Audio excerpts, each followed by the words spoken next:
एक बार फिर से आप सभी का स्वागत है हमारे यूट्यूब चैनल जेके मैथ पे। और आज हम आपको बताने वाले हैं इंग्लिश ग्रामर में जो आने वाला मोस्ट इम्पोर्टेंट बोर्ड परीक्षा में जो आपका पेपर आता है उसी से संबंधित है। क्वेश्चन नंबर 5 से स्टार्ट होके और 6 नंबर जब स्टार्ट होता है आपकी 6 नंबर में आपका स्टोरी आता है, लेकिन क्वेश्चन नंबर 5 में जो सारे क्वेश्चन आते हैं वो आपको हम बता रहे हैं। जैसे कि पहला आपका दिया गया है change any one of the following into indirect narration. इसका मतलब यह है कि आपको जो है इसमें दोनों अगर दिए गए हैं वाक्य उनको इनडायरेक्ट में चेंज करना है। तो सबसे पहले दिया गया मोहित सेड टू रीता भाई डिड यू स्टॉप हेयर। देखिए सबसे पहले इनडायरेक्ट बनाने से पहले आप ये देखेंगे कि जो है ये किस तरीके का वाक्य है।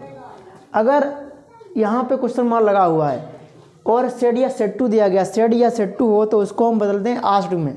अगर क्वेश्चन मार्क कोई वाक्य है इंट्रोगेटिव है तब उसको हम बदलते हैं सेड या सेड टू को आस्क्ड में। तो देखिए ज़रा ये कैसे बनेगा आपका, ये जो है इसका इनडायरेक्ट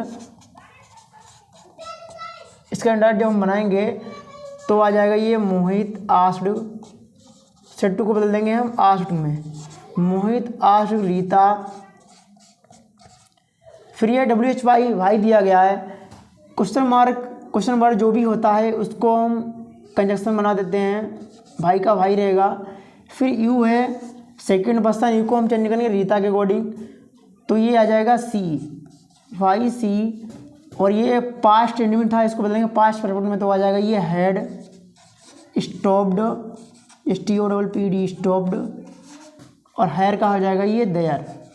ये आपका पूरा इनडायरेक्ट चेंज हो गया। ठीक है, करना कुछ नहीं होता है, केवल WH अगर दिया गया है इसको कंजक्शन बना देंगे।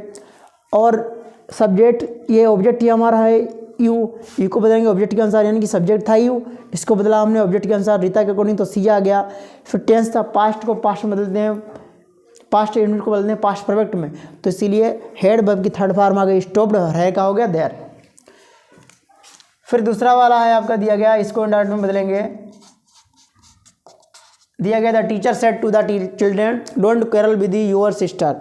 देखिए इसमें दिया गया don't quarrel with your sister, यानी कि इम्परेटिव सेंटेंस है और इसका निगेटिव है, don't quarrel with your sister. ये दो तरीके से बनाया जाता है, इसको हम एडवाइस से भी बना सकते हैं और फॉरवर्ड से भी बना सकते हैं। अच्छा, फॉरवर्ड में जब भी हम बनाएंगे तो आपको कंजक्शन टू लगाना पड़ेगा, और जब एडवाइस से बनाएंगे सेड टू जब एडवाइस लिखेंगे तब आपको नॉट टू का प्रयोग करना पड़ता है। दोनों तरीके सरल हैं जिससे जो आप बना सकते हो। सबसे पहले मैं आपको बता रहा हूँ फॉरवर्ड से, तो ये बनेगा the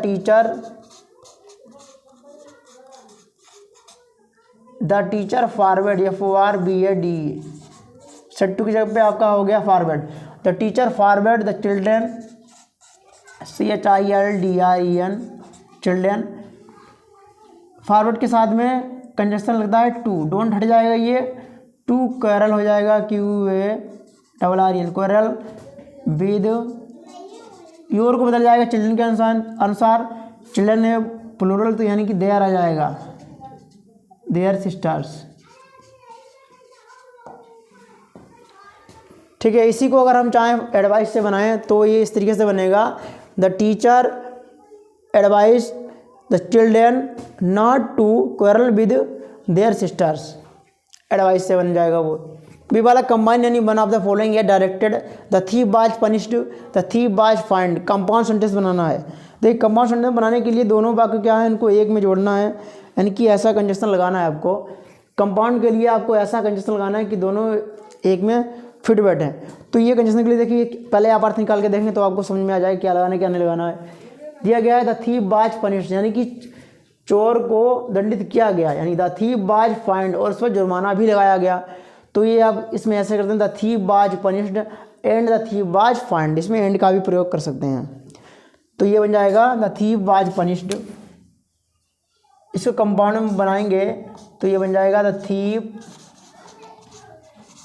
thief was punished and the thief was find. पूरा वाक्य जो का त्यों रहेगा, एंड लगा के पूरा वाक्य जो का त्यों रहेगा, and the thief was punished and the thief was find. फिर सेकंड वाला है when does the train arrived I don't know the time. Complex sentence में बनाना है।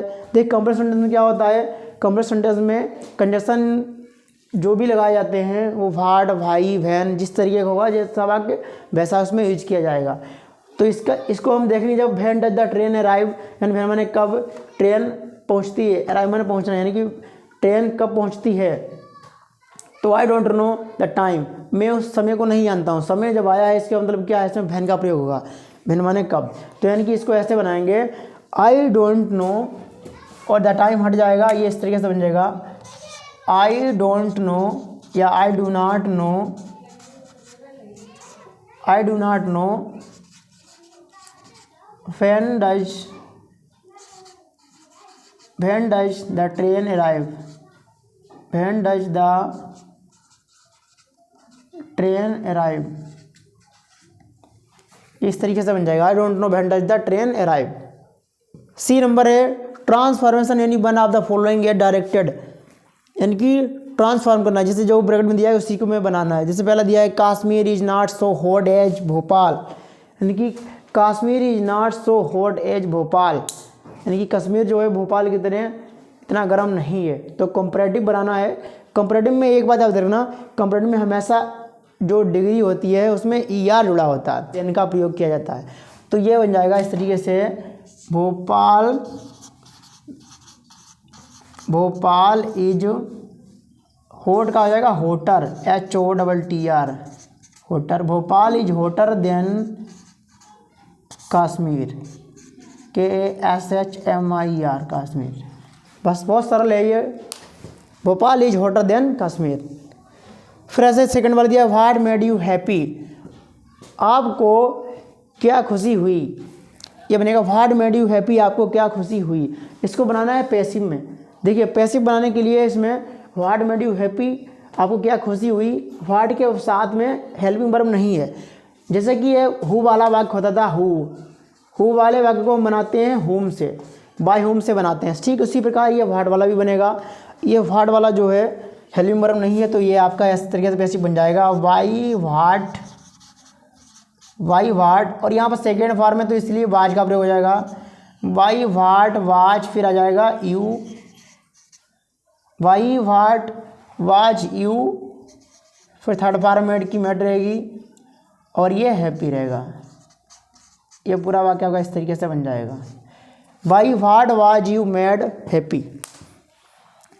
फिर ये डी वाला correct any one of the following sentence, correct इसमें करना he could not secure passing marks, he could not secure passing mark, तो इसका मतलब ये है वह निश्चित नंबरों तक नहीं पहुंच सका, यानी कि वो फेल हो गया, पास नहीं हो पाया। तो इसको क्या करेंगे, इसमें देखो करेक्ट करना है, करेक्ट करने में केवल कुछ ना कुछ थोड़ी सी मिस्टेक होती है, तो आप इसमें जो है केवल यस हटा देंगे, आपका करेक्ट हो जाएगा। यानी कि ये बन जाएगा he could not secure passing mark, yes हट जाएगा आपका, पूरा वाक्य जो करती रहेगा केवल यस हटेगा आपका, ठीक है। क्वेश्चन नंबर सेकेंड वाला है if he will come I shall teach him. देखिए if he will come I shall teach him, तो ये कह रहा है कि यदि वह आता तो मैं उसे अवश्य पढ़ाता, यदि वह आता तो मैं उसे अवश्य पढ़ाता।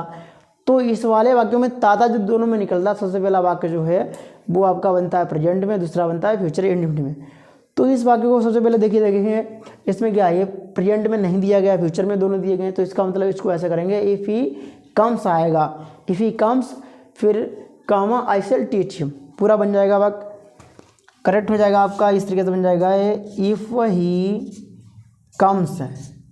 If he comes comma I shall teach him, I shall teach him. दूसरे तरीके से ऐसे भी बन जाएगा ये आई शेल टीच हिम, फिर इफ़ ही कम्स, चाहे इसको पहले लिख लो चाहे इसको बाद में लिख लो, उससे फ़र्क नहीं पड़ेगा आपका। तो ये ऐसे भी बना सकते हैं I shall teach him comma if he comes, इसको पलट भी सकते हैं। ई वाले में देखो use any one of the following pairs of words in your own sentences to make the difference in their meanings, यानी कि जो आपके जो मीनिंग दो दिए गए हैं इनमें आपको एग्जाम्पल भी देना है और उनके डिफरेंस मीनिंग क्या क्या हैं वो बताने हैं आपको। ठीक है, पेन जो होता है, ये पेन मीन्स होता है टुकड़ा, ये पेन मीन्स होता है टुकड़ा, और इसका आपको एग्जाम्पल भी देना होता है। तो एग्जाम्पल आप ऐसे दे सकते हैं कि it is a pain of glass, it is a pain of glass, मतलब यह जो है कांच का टुकड़ा है, it is a pain of glass यानी कांच का टुकड़ा है। फिर ये पेन मीन्स होता है दर्द होता है ये पेन, तो इसका एग्जाम्पल आप दे सकते हैं I felt I felt pain, यानी कि मैंने दर्द को महसूस किया। आई फेल्ट पेन, मैंने दर्द को महसूस किया। पर अडेप्ट मीन्स होता है अनुकूल होता है ये, अडेप्ट मीन्स होता है ये अनुकूल। तो अनुकूल को आप इसका भी एग्जाम्पल आप दे सकते हैं, क्योंकि ये कह सकते हैं इट इज, या ऐसे कहेंगे दिस प्लेस इज। देखिए इसका एग्जाम्पल ऐसे देख सकते हैं, this place is adapt for me, this place is adapt for me, this place is adapt for me, यानी कि ये स्थान मेरे लिए अनुकूल है। दूसरा वाला अडेप्ट जो होता है वो निपुण होता है। निपुण की बात करें तो आप इसमें एग्जाम्पल ढेर सारा कुछ भी दे सकते हैं। मिस्टर विवेक बिंद्रा, इसका एग्जाम्पल ले सकते हैं mister Vivek Bindra. Mister Vivek Bindra is an adapt person. इससे एग्जाम्पल ले सकते हैं mister Vivek Bindra is an adapt person. Sorry person नहीं लिखा है, पर्सन लिख सकते हैं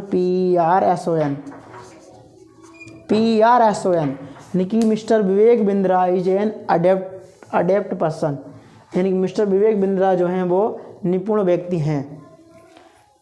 थैंक्स, आई होप दैट आपको ये सारा समझ में क्लियर आ गया होगा। इस तरीके से आपके बोर्ड परीक्षा में क्वेश्चन 5 नंबर ये सारा मिक्स जरूर दिया जाएगा।